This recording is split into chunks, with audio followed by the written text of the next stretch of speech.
पुण्याच्या हिंजवडी परिसरामध्ये मात्र एका IT मध्ये जॉब करणाऱ्या तरुणीनं आपल्या आयुष्याचा शेवट केला। तिने आता मला इथून पुढे जगण्याची इच्छा संपली आहे असं म्हणून एक चिठ्ठी लिहून ठेवली आणि त्यानंतर मात्र तिने 21व्या मजल्यावरून उडी घेत आपल्या आयुष्याचा शेवट केला। नेमकं तिने का शेवट केला, तसंच या पाठीमागे काही कारण आहे की नाही हे सर्व आता पोलीस यंत्रणा तपास करीत आहे। मिळालेल्या प्राथमिक माहितीनुसार अभिलाषा भाऊसाहेब कोथिंबिरे राहणार हिंजवडी असं या तरुणीचं नाव आहे। अभिलाषा ही हिंजवडी IT पार्कमध्ये नोकरी करत होती। तिची एक मैत्रीण द क्राउन ग्रीन सोसायटीमध्ये राहत होती। 31 मे रोजी पहाटे ती मैत्रीण राहत असलेल्या सोसायटीमध्ये दुचाकीवरून ती आली।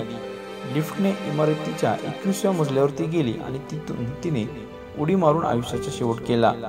याबाबत माहिती मिळताच हिंजवडी पोलीस हे घटनास्थळी धाव घेतले आणि सोसायटीच्या पार्किंगमध्ये आढळलेल्या दुचाकीवरून ही अभिलाषा आहे ही तिची मात्र नंतर ओळख पटली।